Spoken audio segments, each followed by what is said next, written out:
Hey guys, it's Shannon in the movie for you guys. This is my reviewing. This is a movie that I have been looking forward to for a very long time now. I have heard amazing things about this movie. It was definitely one of the movies that, in terms of this year, was one of the last must-see films I needed to see this year. And finally, I have gotten a chance to see it. And that is none other than Guillermo del Toro's new film, The Shape of Water. And what The Shape of Water is essentially about is we center on our main character, Eliza, and she is this very quiet woman who is, quite literally quiet because she's actually mute, but she works as a janitor at this research facility, and one day they have this new asset, basically, which is this creature, and basically they feel that they need to do what they can to kill this creature and, cause it harm. But as time starts to go on, Eliza starts to feel a genuine connection between her and this creature that might change both of their lives for the better, and that's really all I'm gonna say.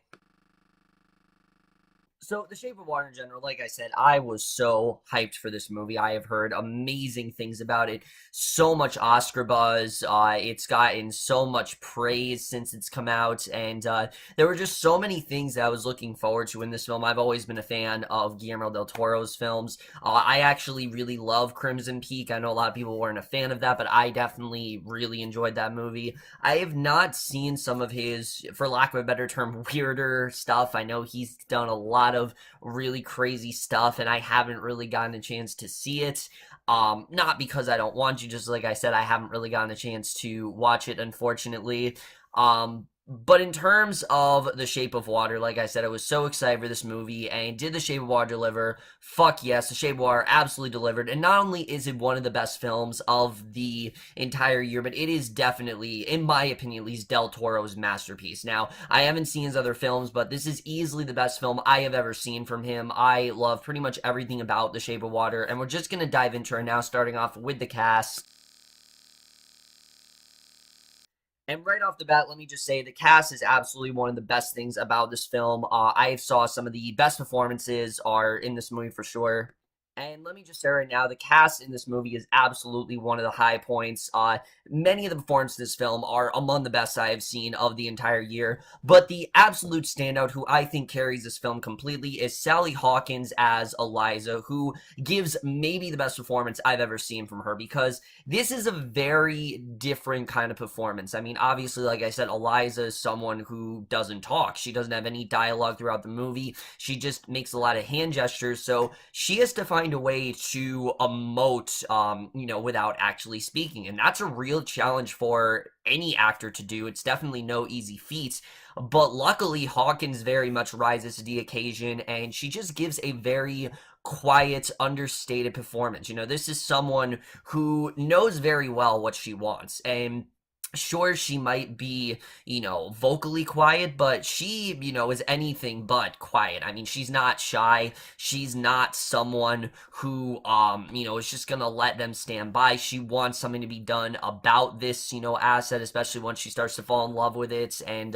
I really love where they went with her character. She was absolutely incredible here, and every single scene with her, it's one of those things where Hawkins did such a great job that even without her speaking, I could tell what she was feeling. When she felt, upset, I felt upset. When she felt sad, I felt sad. I really connected with her character in that way, because as the film starts to go on, Eliza starts to realize that this creature, really is kind of helping her for the better, and I thought she honestly did an incredible job here. I really love the direction they took her character throughout the film. She gave what might be my favorite actress performance of the entire year, and it will be a true crime if she does not at least get nominated for an Oscar, because she was absolute perfection here.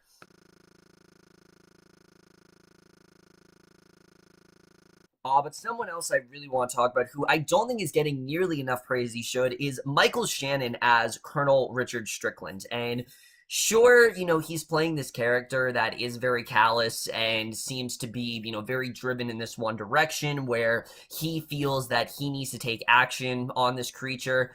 but you really understand where he's coming from, and that's because of how great Shannon really is in the film. Sure, this is someone who, like I said, is pretty heartless and isn't at all a good person, but you can tell that he truly feels he's doing the right thing. He knows what to do. He's got people constantly pressuring him to do something about this asset. So you really do kind of feel for him in some scenes, and honestly, Shannon was so good in the role that there were points where I didn't necessarily feel bad for him, but there were points where you can see where he's coming from. And when he loses, you kind of are feeling a little bit of empathy for his character, more than I was expecting to, definitely. I mean, sure, this is a guy who, like I said, he's not necessarily in the right, but he truly feels that he is, and I really did love where they took his character. Shannon, this is like one of the roles he was born to play. He just does such an incredible job in this movie. Where they take him, I was honestly very surprised, and I thought he absolutely killed it in this film for sure.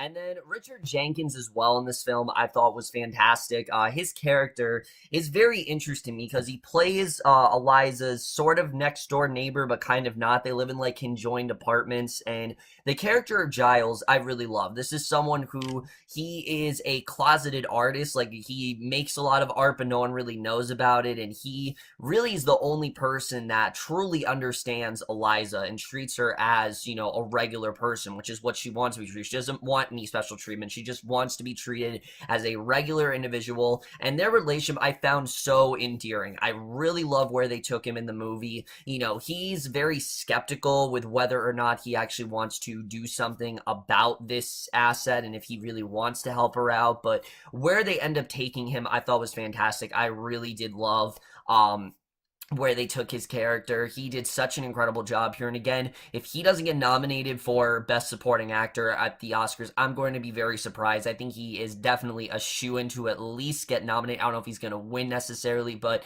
I think he definitely should be nominated. He was absolutely incredible in this movie, and I really love the direction they took him in. And the chemistry between these two is also fantastic. Like I said, before she gets to, you know, Doug Jones's character, which we'll talk about him in a little bit, he's really the only one who truly understands her, and their scenes are among some of the best of the entire film. Just scenes of them watching classic films and then her kind of mimicking things from the films that they've seen. There was just something so sweet and special about their relationship.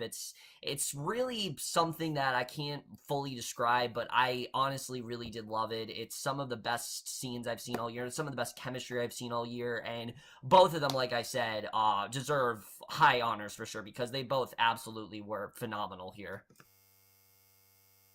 And then everyone else here as well is also fantastic.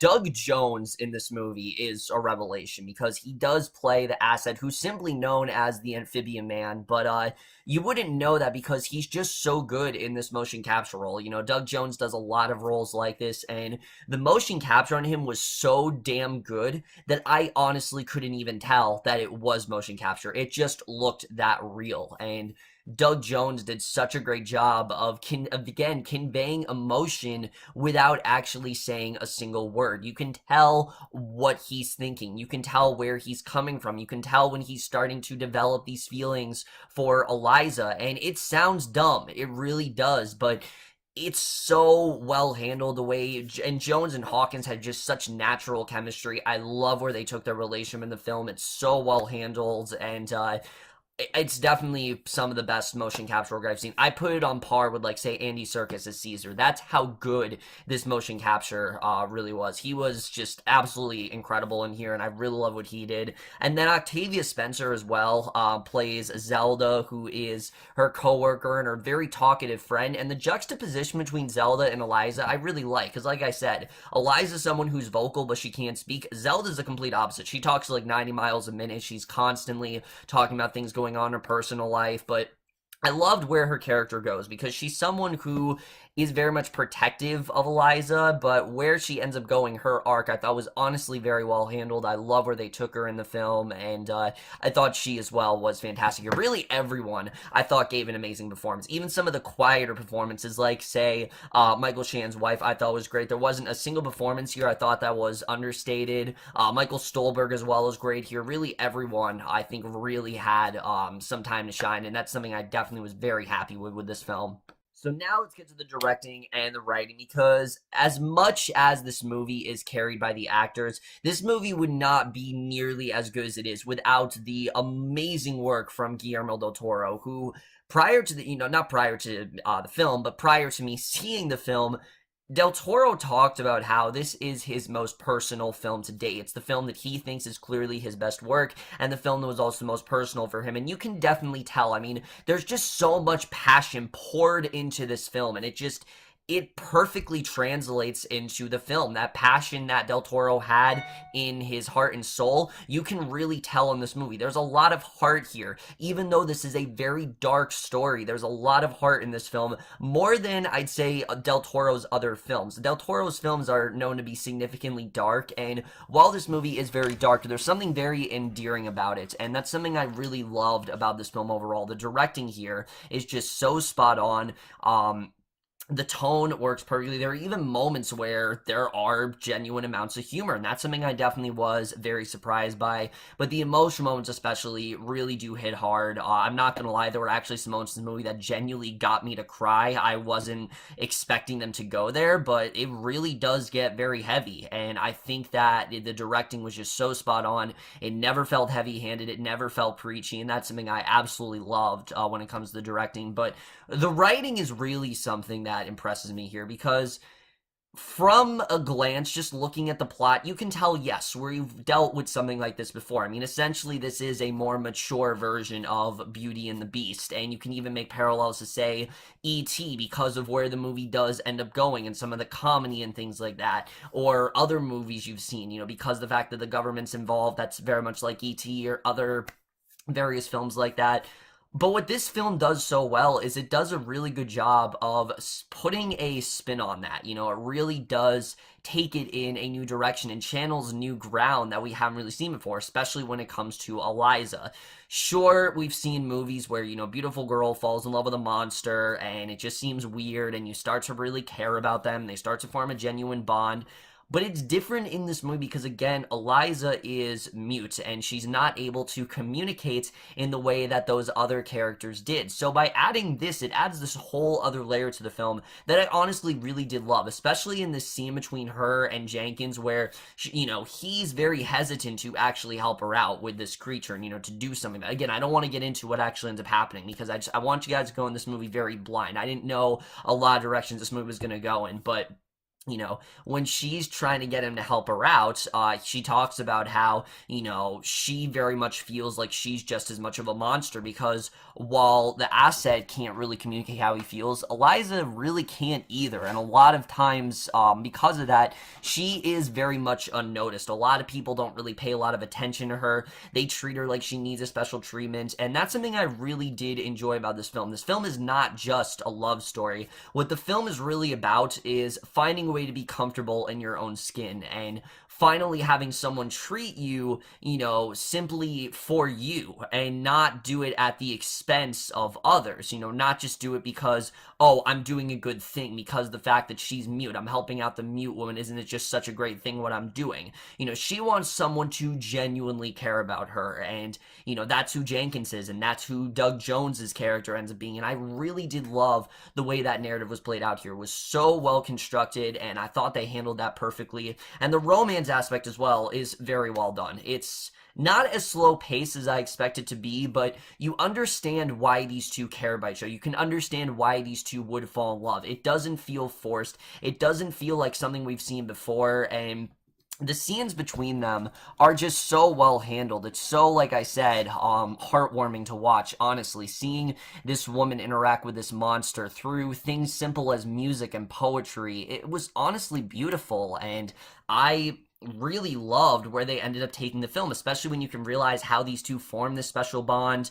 I just thought it was really cool, and I really did love what they did there. But the movie also does a really good job of taking something as simple as a monster and kind of comparing it to what was going on in the 60s, which was such a well-realized element. The idea to set this movie in the 60s was honestly genius, because a lot of the time, when Shannon is trying to justify what he's doing, he compares it to the Russians, or he compares it to any other threats they had in the Cold War, that this creature is just as dangerous. And again, you can really see where he's coming from there. And there's a really cool Cold War subplot that I don't really want to get into, but there's a lot of stuff going on there, and it's never boring. You can understand where these characters are going. This is a time where everyone's kind of living in fear. Everyone's worried they're going to be attacked, and because of that, they're taking action very, very quickly, and they're kind of worried that this monster could be, like I said, just as dangerous. And I really did love where they took that story. I thought that element was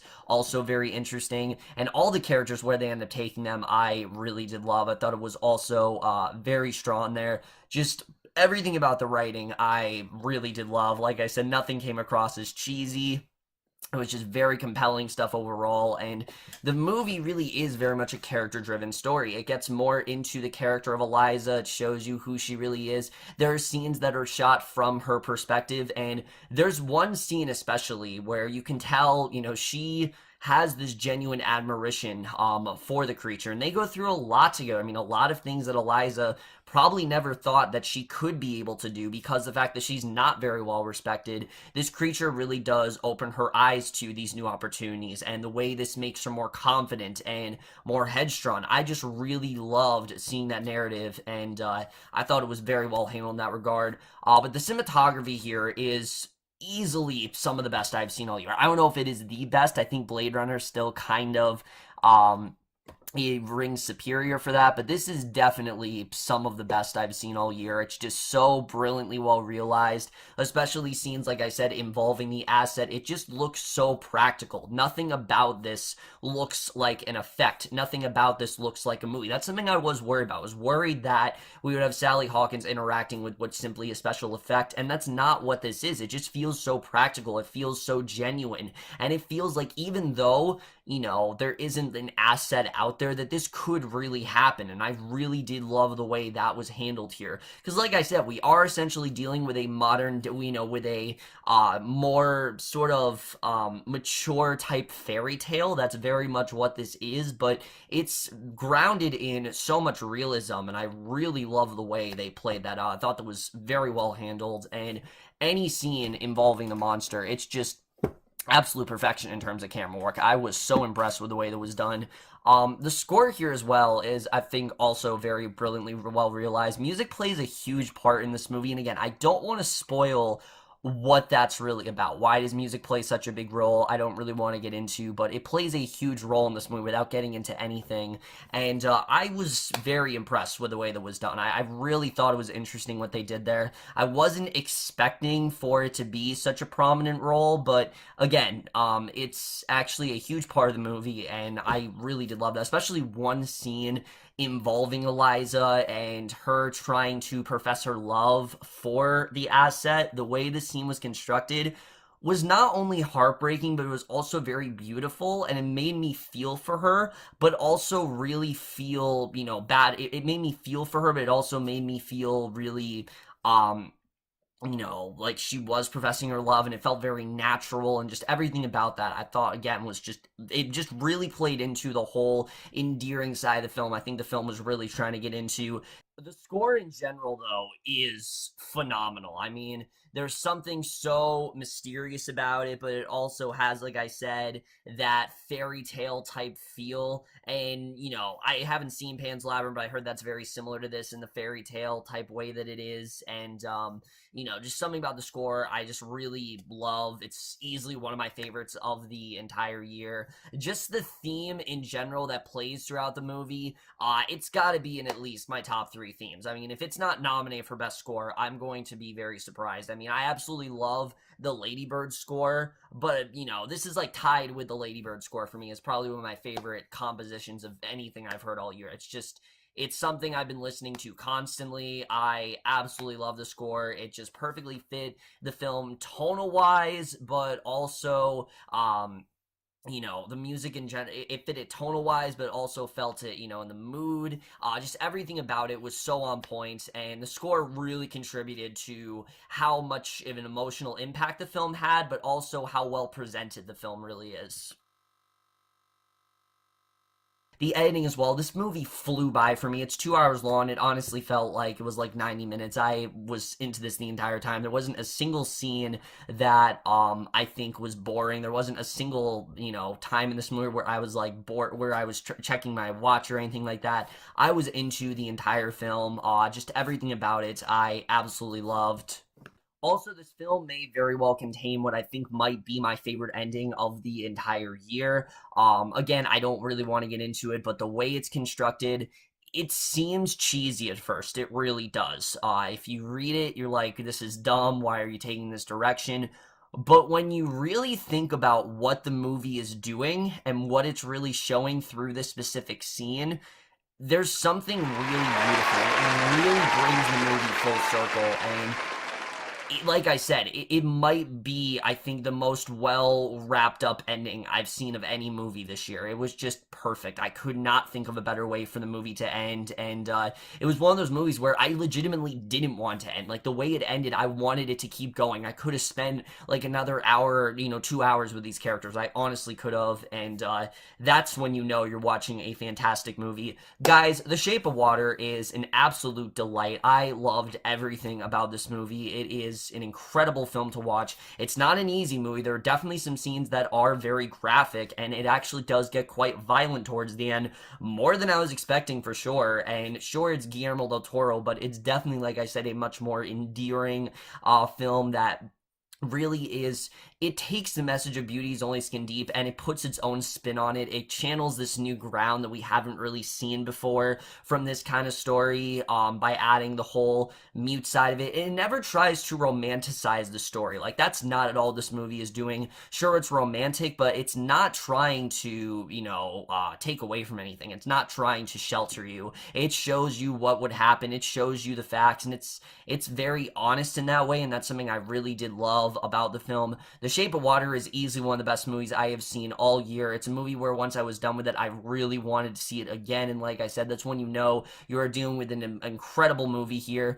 I loved pretty much everything about The Shape of Water. I can't think of a single flaw with this movie. I've tried. I really have tried. I saw this movie 2 days ago, and I'm someone who I watch so many movies that I pick up on flaws very quickly, and I really couldn't find any flaws with this movie, honestly. And I am absolutely going to give The Shape of Water an A plus.